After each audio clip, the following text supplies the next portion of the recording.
So welcome everybody to another webinar.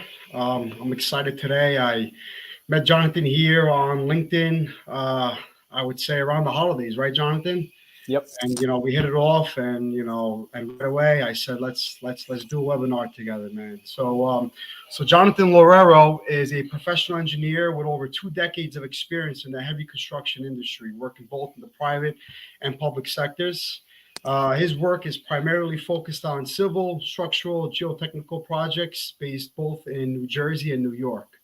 His experience in engineering and construction aspects ranges from multi-billion-dollar infrastructure projects and commercial residential property structures. So, Jonathan, again, thank you for being a part of this event. Absolutely. Why don't you take the mic and why don't you explain to us how you got into the business and and the origin of Cigano Engineering?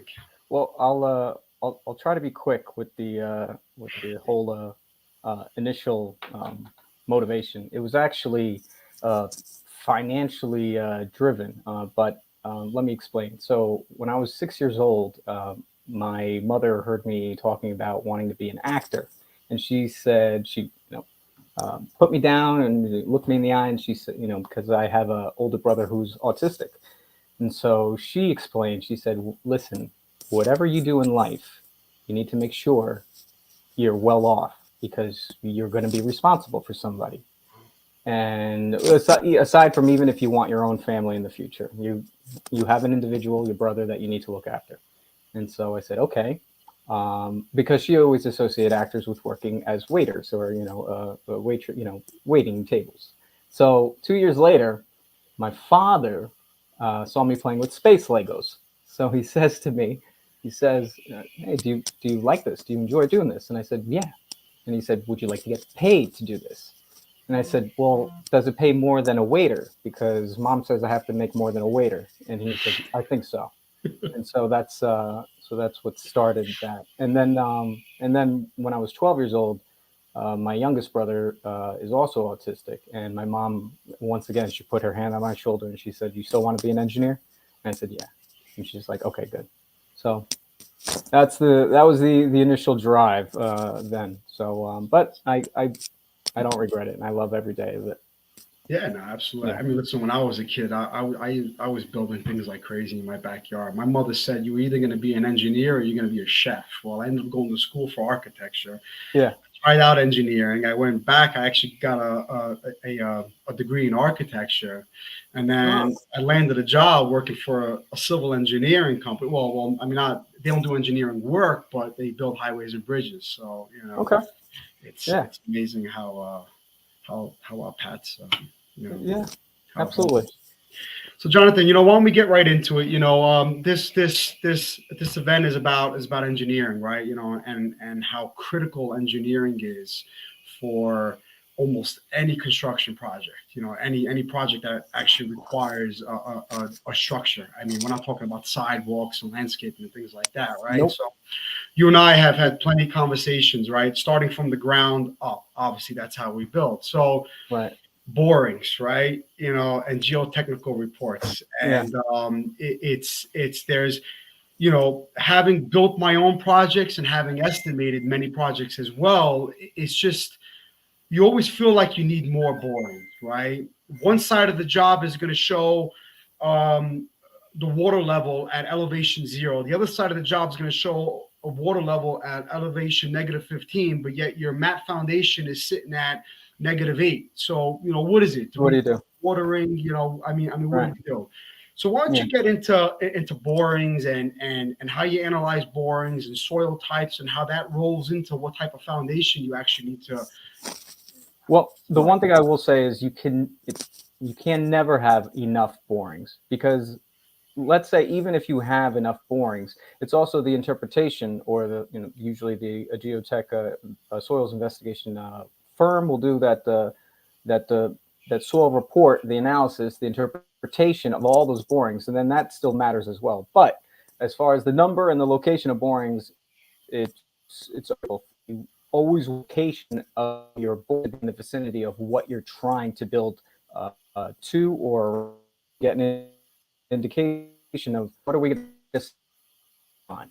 Is even with things that you may have the investigation report, you're still going to find Hey, something that is Jonathan, let me going just stop to you right there. probably surprise you. Jonathan, hold on. I Go. think your Wi-Fi is a little off. Can you just double check your Wi-Fi? Just make sure your Wi-Fi.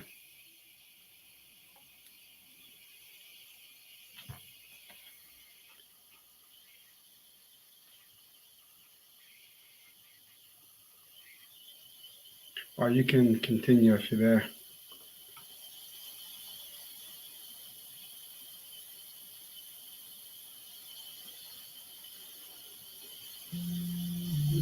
Hey, Oh no, Jonathan, you want to start going? Yeah, or yeah, something had to sure. happen. Yeah. Yeah. All right, so Oh, you can all go. right. Yeah. Again, just to say the soil, the number of borings and the location of them will always be critical to the start of the project. It's the make or break. It's the make or break step, and that's you right there. That first engineering oversight. And no matter how many projects I work on or continue to work on, it's always the same. All right. Yeah, I think we're still having some Try to Wi-Fi. convince you. All right. Yeah, I think we're still having some Wi-Fi. My apologies for those who are listening, and I'm not sure what's happening with the Wi-Fi. But let's keep going. All right. So based on so what's your take on rock sockets and borings and the soil type? How's that all come together when you select what kind of foundation?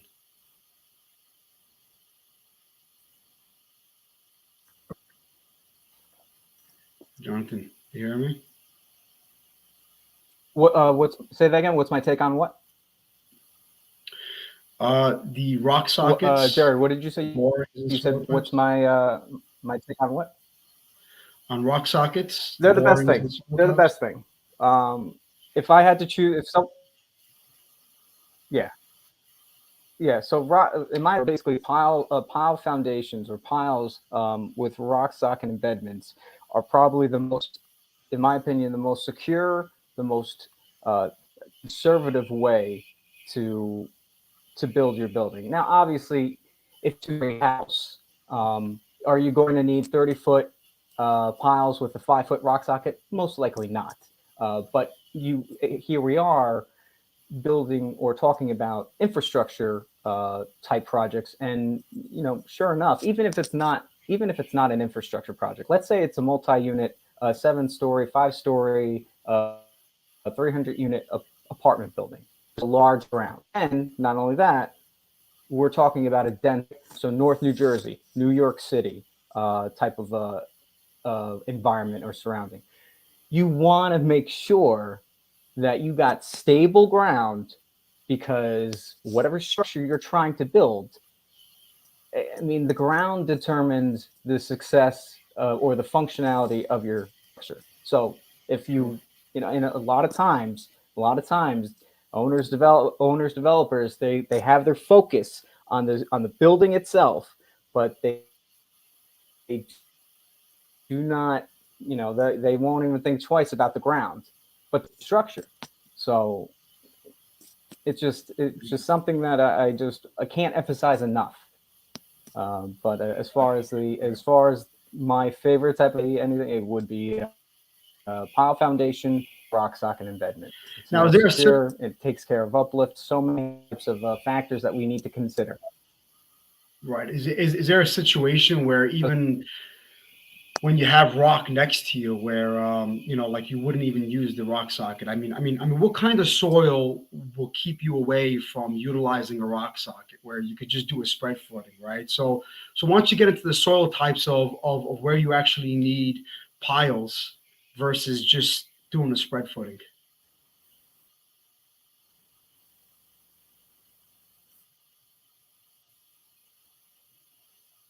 Jonathan, are you hearing me? Yeah, Sure, I can, we're having some technical difficulties here. now I Where can hear your question. The Sure. Wi-Fi is not coming in too well. It's not. Yeah. All right, but I can hear you now if you want to ask. Yeah, so basically I was asking what kind of Did you get me, soil Jerry? types, yeah, I can hear you.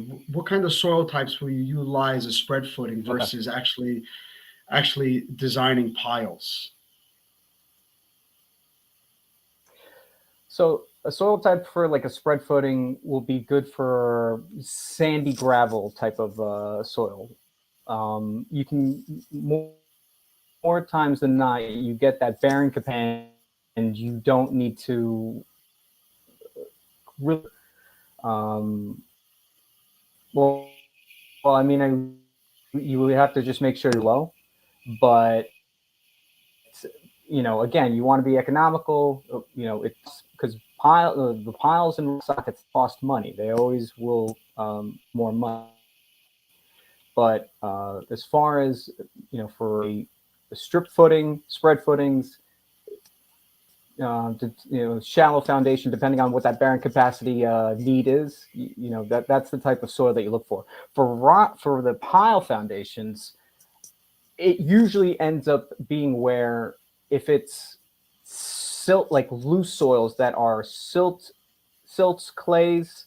I'd like to, but that's the thing. You need to consider where the area or where the elevation of bedrock is that you're trying to reach, right?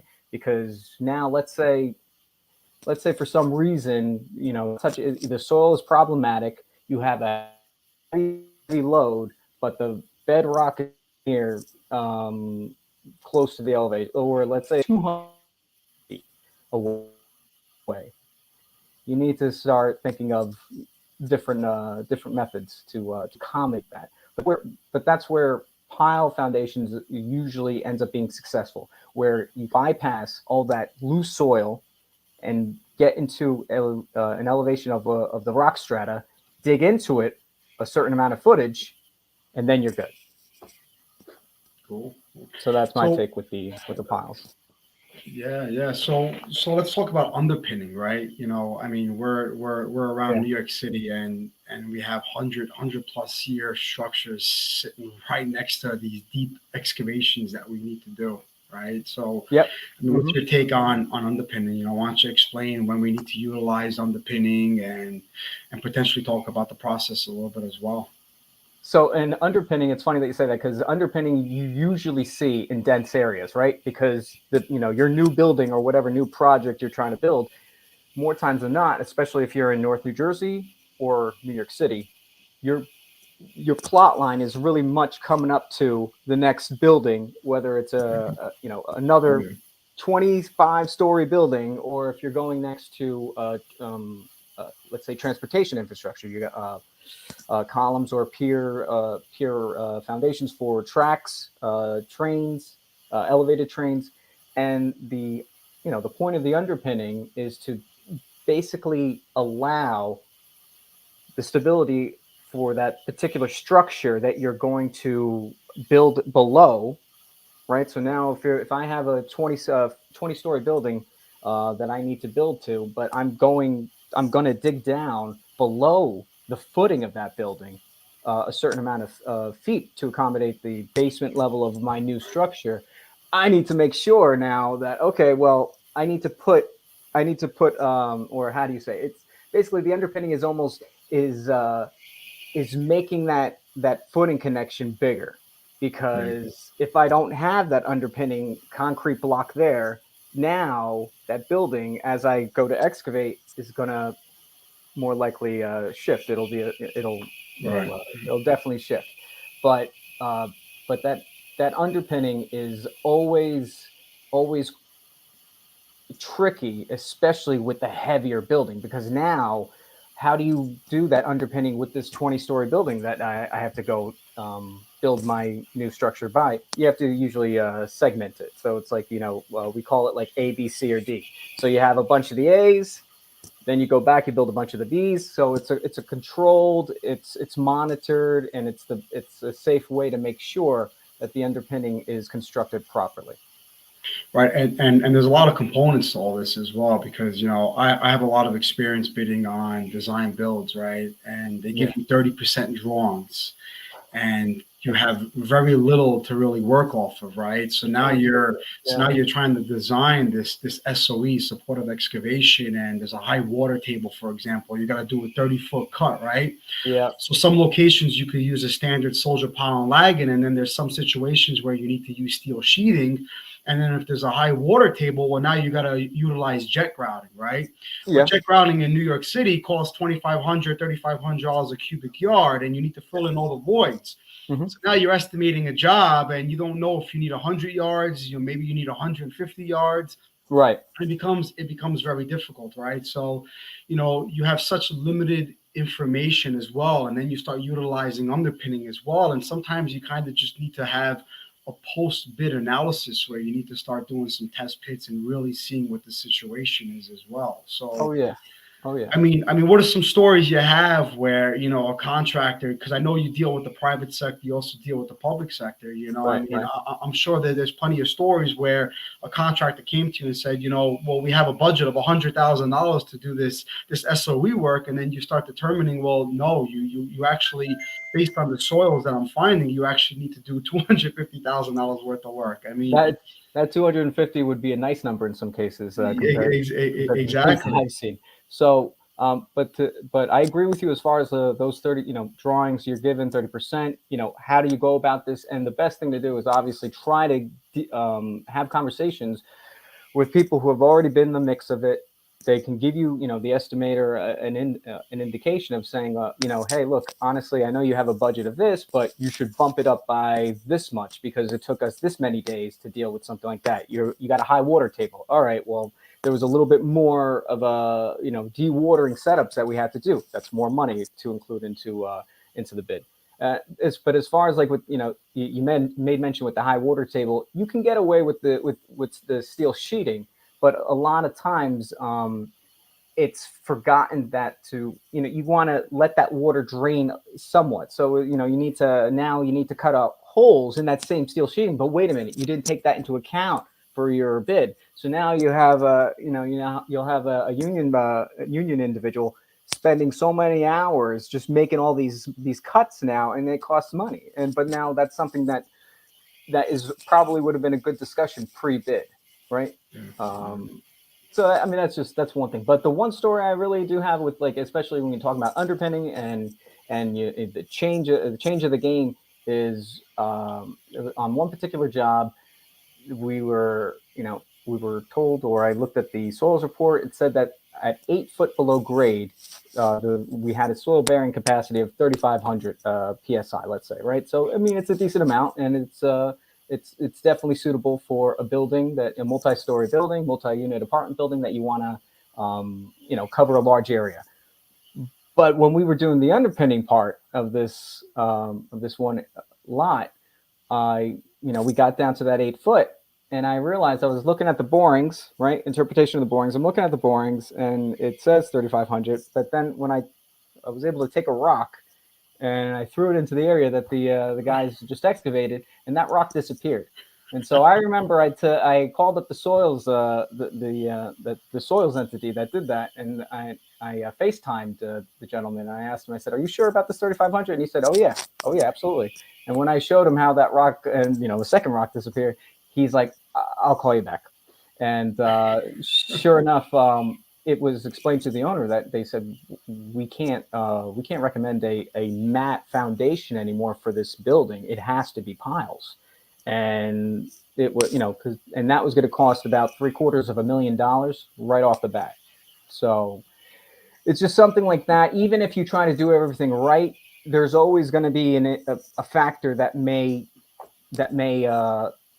hinder it. And the reason why that one sticks out is because I asked if we could have additional borings in particular locations, and I was met with no, we're not going to expend any more on that budget.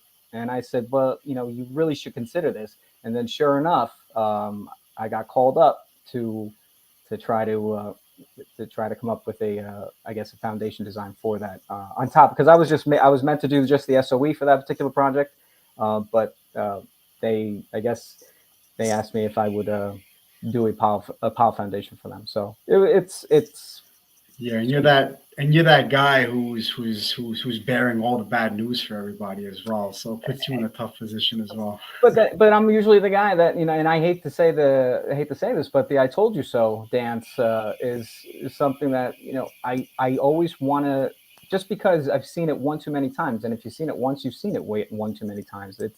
It's something that gets overlooked, and in borings, as boring as they are absolutely crucial. And even if you do everything right, sometimes the interpretation of those borings may not be indicative of what your actual soil conditions are, and it can be troublesome. Yep.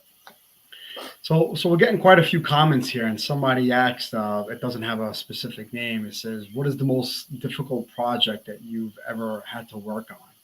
I It know was it's probably a loaded question, but well, I would say, you know what, it was a 10 foot. It was only supposed to be a 10 foot retaining wall, and that was honestly the hardest project that I did around this very large area of a multi unit apartment building type of project. And again, it was an example of the soil borings. There weren't enough. They weren't in the right locations. They were not indicative of what was happening, because there was supposed to be a rock socket, and in the end, the wall line, when we started drilling, there was no rock. There was rock that was indicated in the one boring, and sure, we drilled the first pile in the corner, let's say, and it hit rock at 5 foot. So okay, we had that first pile, but then the next 2, 3, 4 piles, all of a sudden, there was no rock. It was maybe like 1 foot on the next pile, and it just dropped. So again, it's always crucial to think about the location of where your borings are, because the rock line isn't always uniform. And when that happened, my heart dropped, because okay, well, we got to redesign the SOE, and the drilling contractor agreed with me, but the owner and developer, they were like, nope, that's the design you have. Because anything that you change, it means that we're going to have to expend more money, more budget. So, deal with it. So, of course, I was like, all right, well, this is going to be an interesting challenge. How do I do this now? With using the same type of design and just try to make it work. So, when we got to, for example, on the street side, I now had to worry about the fact that, like, well, I'm not going to hit rock where I was supposed to hit rock, or at least where the borings were telling me I was going to hit rock. So I had to come up with an idea I had to tell the drilling contractor, go down another 5 feet. I saw a pattern that happened in the corner, in the middle of the project, and I thought, okay, if we just go down another 5 feet, we may hit rock. And the drilling contractor said, "Are you sure?" He's like, "That's going to be a little bit of a gamble." But I had no other choice, because it was adjacent to a highway, heavy highway. So and sure enough, we went down the first pile on the other side. We went down an extra 5 foot, and we got that rock. But now, instead of like, let's say this was the street level, this was supposed to be my wall. I basically had to go like this, and then angle away from the street. So I was still able to.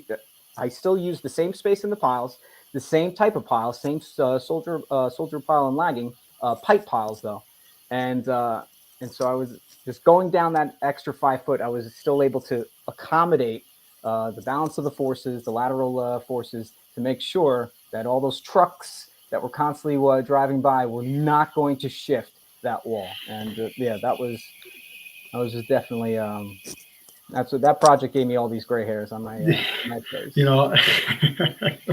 A lot of us have gray hairs. Don't worry about Yeah. it. But 10 years in the tunnels, then no gray hair. That one project, everything. It was. Oh man. Yeah. Yeah.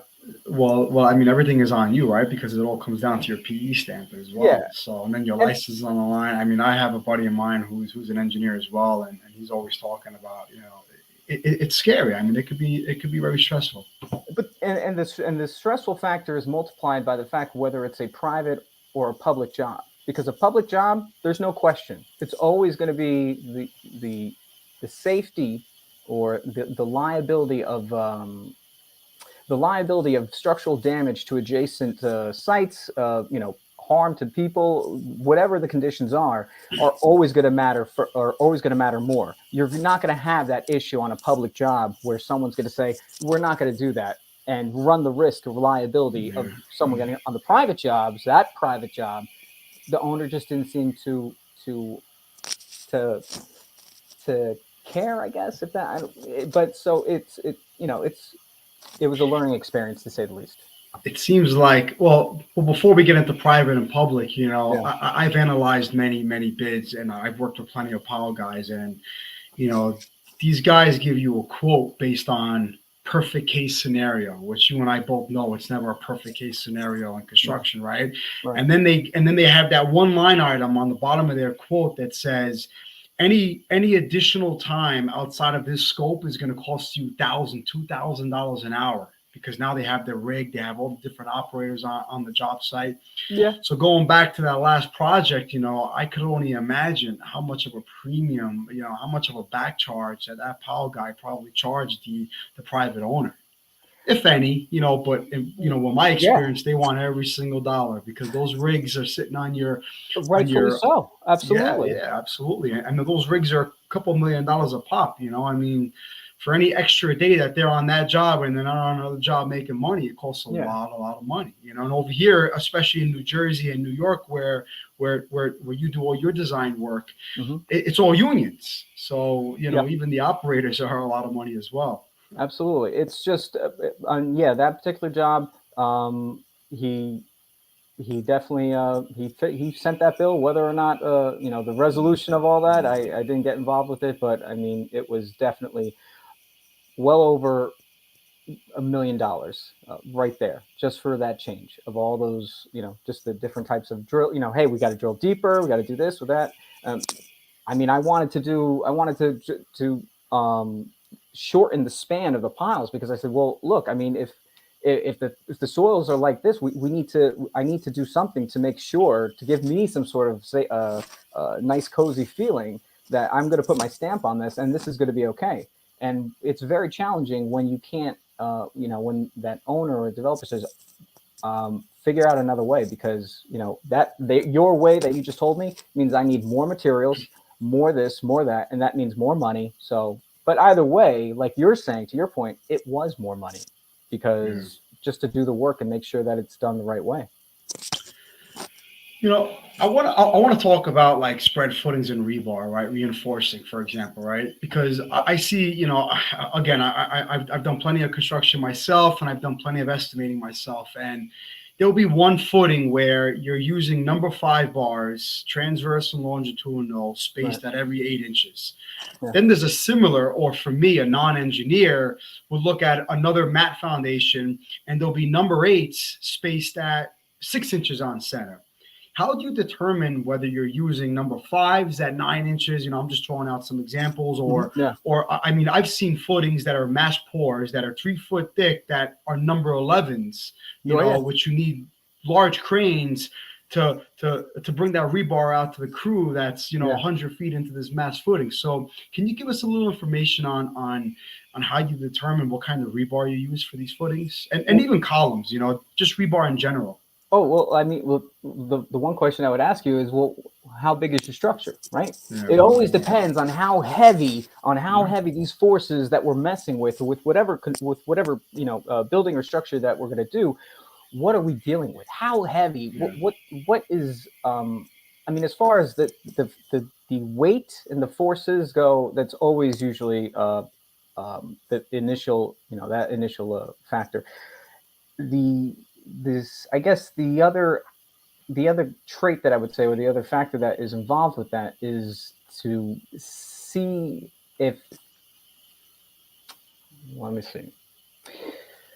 I would definitely think if water table is an issue too, as far as like, okay, how likely is corrosion going to happen? What kind of soils are these? Is this going to go into the concrete? Is this going to make the rebar decompose, or I should say oxidize, rust quicker?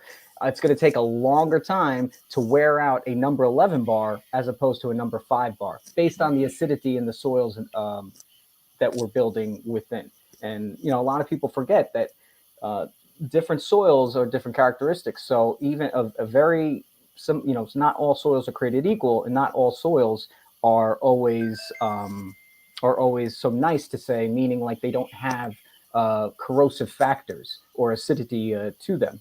I mean, there are definitely types of soils where they will eat away at steel in particular, and that's the thing.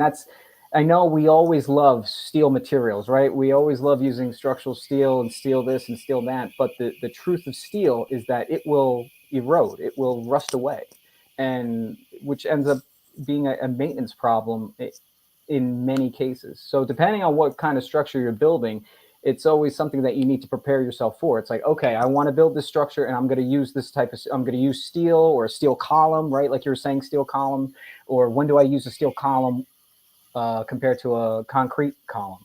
And it really depends on, let's say, what's the environment like? Is there a lot of humidity? Is there a lot of water vapor, moisture in the air? Well, that steel column is going to go quick in a couple of years if that's the case. A reinforced column will give you a little bit more time to deal with that, if at any, if at all.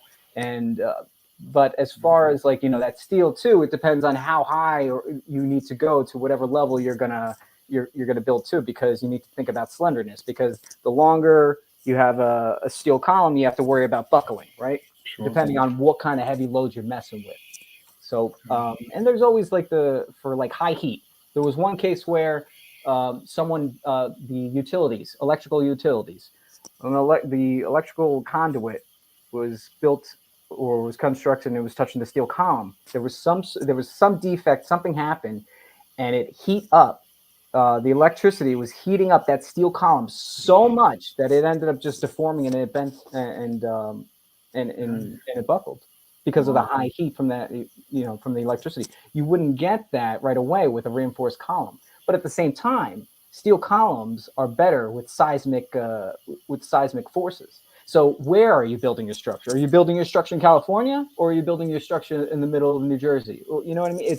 It's different. You got to worry about seismic in California as opposed more to on the East Coast. Well, you mentioned now that you started. I guess there was a recent change where you have to start factoring tornadoes now, right? So for the wind factor, I was having a conversation with another engineer for a particular project, and they said, well, all right, depending on based on the standards of the book tells me, the wind factors are this and that, and we build to this limit. And I told him, I said, well, that was the case 25 years ago, but that's not the case anymore. And he said, well, why? And I said, well, now we have to worry about tornadoes on the East Coast.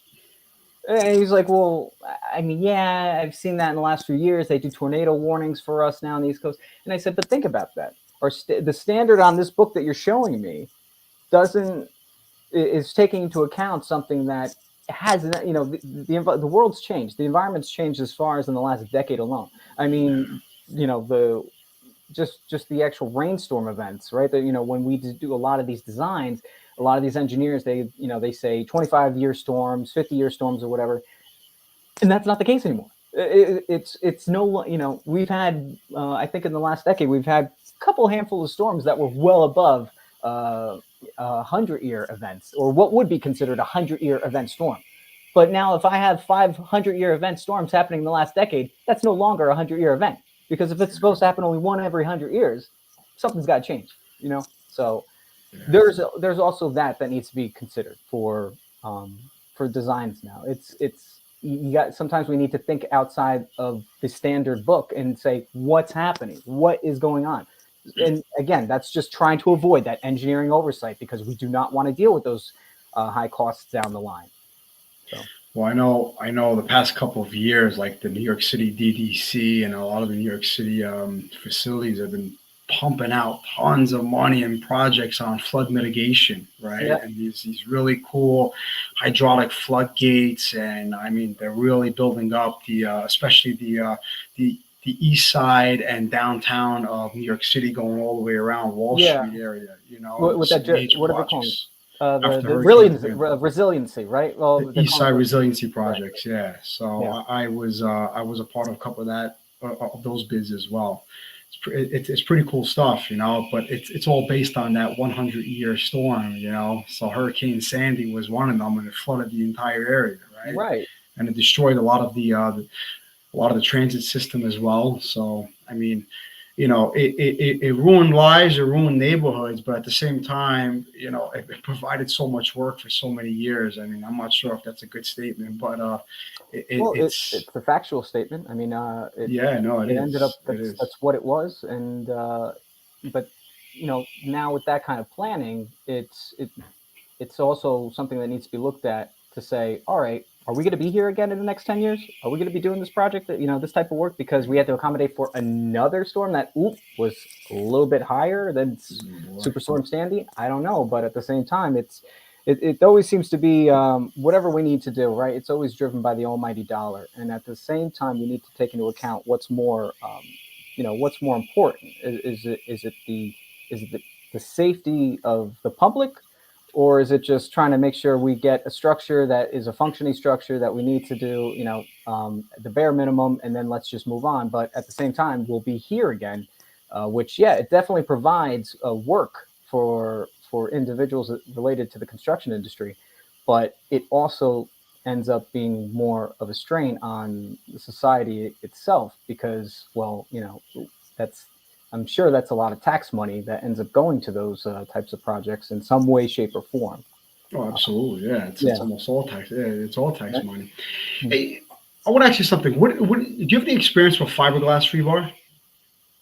Yes. Fiberglass meaning like composite rebar, almost, right? Yeah, so Yeah. so I built a project in Manhattan, and it was a bridge deck, and we had to use fiberglass rebar. So it was sent in from Canada. I mean, I know that Okay. the rebar lathers loved it because it was so easy to cut. Yeah. I just wanted to hear your take on that. If you saw, you know, what Yeah. you thought the future of that was as well, because supposedly it's stronger than steel rebar as well. They So there are definitely I've seen composite of reinforcement materials that, at least on the data side, that their testing side, they showed it to be stronger. But the one aspect of it was that you always, there's a balance to things. It might be stronger, but it's also more brittle. So usually that's the case with any like a kind of steel. Like someone will say, well, what's the difference between 50 KSI and 120 KSI steel? And I'll tell them, well, that 50 KSI steel, when you put enough load to it, it's going to bend.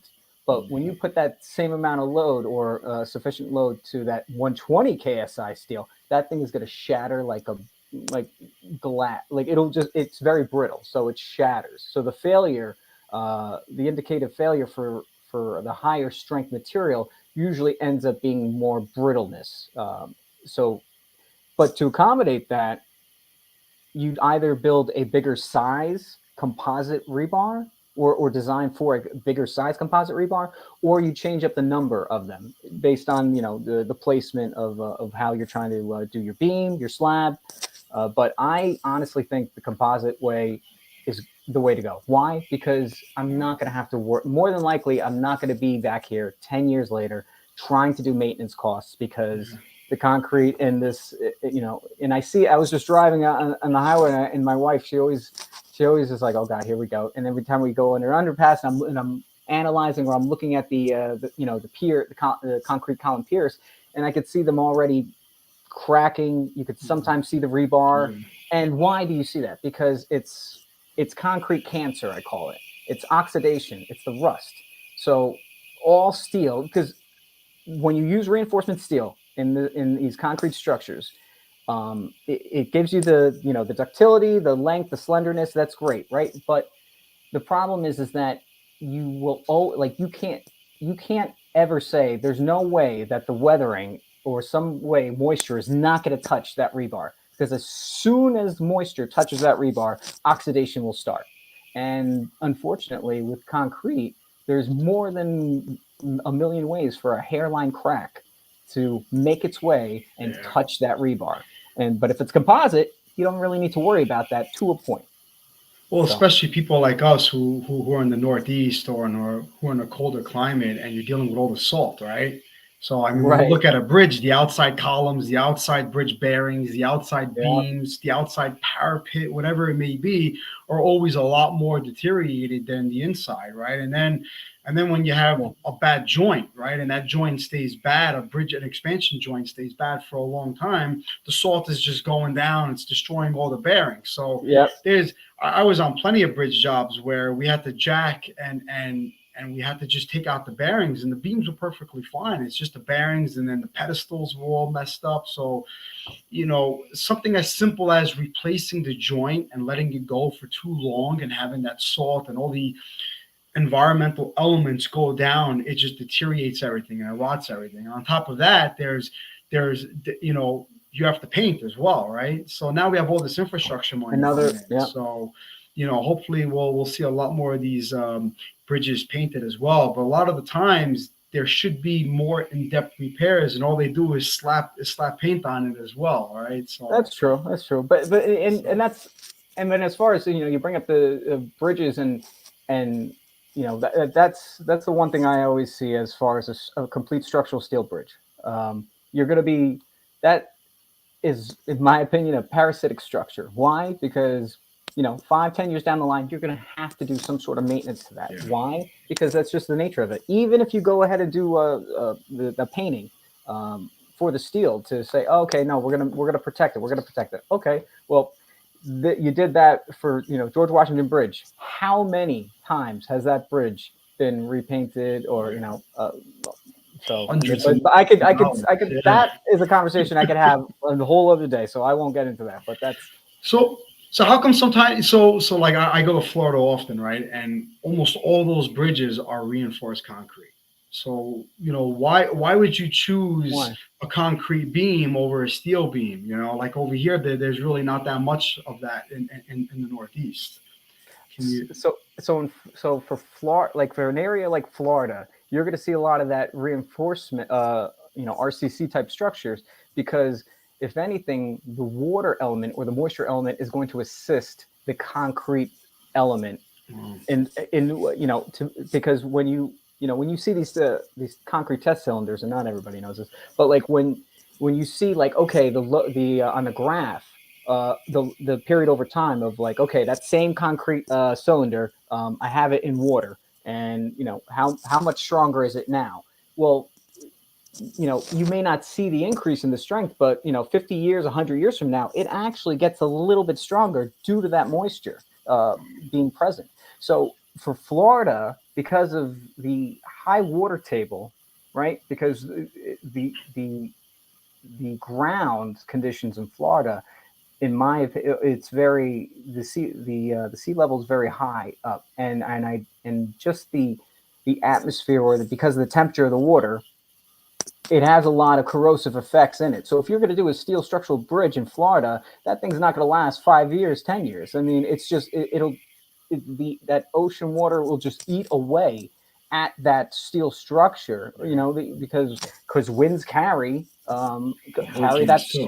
Yeah, the winds carry that salt content to a point, and that salt content hitting a structural steel bridge or something like that, it will not last. So that's why I think they tend to go with the RCC structures over there, which makes sense. But at the same time, what could be better?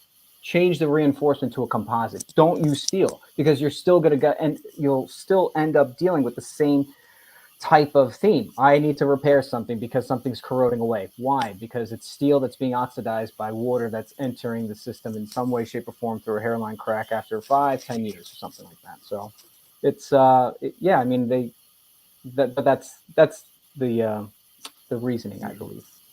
Yeah. Well, that's fair enough. Yeah. So I mean, we're quickly approaching the top of the hour. This stuff, these events go very fast. Sorry that this internet was messing us up a little bit. No, that's all right. It was only for a couple of minutes. I'm sure everybody understands. Technology is a beautiful thing, but at the same time, it can become, it can make things a little bit more difficult as well. So, but regardless of that, you and I talked several times about private work versus public work. For me, private work seems like it's like the wild, wild west compared to public work, where it's a lot more structured, and you have specs, and the specs say you need to get this designed, you need to get that designed. And then I know you touched upon it a little bit before, but what's your experience with dealing with private work versus public work, and anything that you could throw in there? It's the wild, wild west. The private world is the wild, wild west. And I Compared remember to your stories, I know, yeah. It is the wild, wild west. And because think about it, on a public job, there's so many eyes, there's so much liability. The agency, they've been around long enough. I should say the agencies have been around long enough where they're not going to take a chance on, they're not going to take on any kind of liability to say, to go about it haphazardly. There's a spec book, there's a standard. And even then, there's a standard for the standard, and there's a specification for the specification, so to speak, for the public jobs. For the private jobs, it ends up being on the entity itself that is involved with doing whatever. The SOE contractor. SOE contractor needs to be responsible for themselves and cover themselves as much as possible. The architect engineering firm that may be doing the building, they need to cover themselves as much as possible. They need to have their own specs. But at the same time, what I've realized in the private sector is that, again, it's usually the entity or the individual, the owner or developer who is providing the budget of the money that is trying to, I guess, enforce their calls with certain things. And I don't agree with that. I don't agree with the fact that it should be, the owner developer shouldn't be telling the AE firm what to do. The AE firm should be, indicating to the owner, this is what we need to do at a minimum, or this is the minimum standard that needs to be done. And when those differing site conditions usually come up with those types of projects in the private side, it's usually, the owner's like, well, tough cookie or something like that. And I remember just so many times I'll just sit across, in the beginning when I started doing this on my own, my eyes would just open up wide and say, well, what do you mean? No, you can't do it. But it's just, it will always boggle my mind as to the dismissive attitudes of those things, because yes, it may be a little bit more than money. I may ask the owner, please, you need 3 or 4 or 5 more borings. You need to understand what's going on with this SOE, with this foundation. And that's only going to be $15,000 to maybe $30,000 the most. But if that saves you $1 million because you planned, because now you know something ahead of time, isn't that worth it? But it's usually what, I guess in the owner developer's eyes, it's what can it be? What is it doing for me right now? That $15,000, $30,000 is hurting me right now. But then, I get the phone call later on. Hey, yeah, so okay, all right. Well, now you have to deal with that, and it's always an oversight that ends up being a major cost. What's the difference in conversation when you request more borings on a private job versus a public? I know before you were saying the private, the private owner who is private money, who has investors, they don't want to spend that extra money, right? So in the public sector, it's a completely different ball game. I mean, yeah, go ahead. The public sector, yeah, you're absolutely right. It's they'll usually say, well, really, I mean, we have this many borings, is that, but at the same time, if the sense of urgency is emphasized enough, it's usually met with an okay, like, all right, we'll get a few more borings in just to make sure. And sometimes the subcontractor themselves that I'm working with will say, look, we don't want to take a chance here. We're going to cover ourselves. We'll pay the extra $10,000 to $15,000 to do the borings as well, because we're not going to, we've been through this before. We're not going to mess around with this, Jonathan, because some way, somehow, that information is crucial, and it needs to be big liability. Yeah, absolutely. Big liability, yeah. And then you're dealing with taxpayer money as well, so it's a lot of moving parts. But But Jonathan, I think I'm looking at these comments. We got people from the Middle East, Nepal, Iraq, all over the country joining us. So that's pretty cool, and that's the power of this technology and this platform. But engineering is such a critical part of any construction project, and I'm sure we can go on for hours and hours and hours on this topic. But Yeah, we're we gonna are have to have coming up. another conversation. Yeah. Absolutely, absolutely. So, but we are coming up to the top of the hour, and I think we need to start to wrap things up. But with that being said, let me first start. My name is Jerry Aliberti, owner of Pro-Accel. I help civil contractors who are challenged with poor cash flow and inconsistent project execution to create a more sustainable project success and profitability. You can reach out to me on LinkedIn, DM me, or you can email me at Jerry with a J, Jerry at pro-accel, ACCEL.com. And Jonathan, how can people reach out to you and hire you for your Oh, services? I am the owner and president for Cigano Engineering. You can definitely look me up on LinkedIn. You'll see my contact there. But it'll be email will be jloureiro.ce@gmail. And yeah, send me an Awesome. email. Yeah. Well, Jonathan, thanks again for being a part of this broadcast, Oh, man. Jerry, thank you so much for having me today. So everybody, have a great weekend. Talk soon. Yep.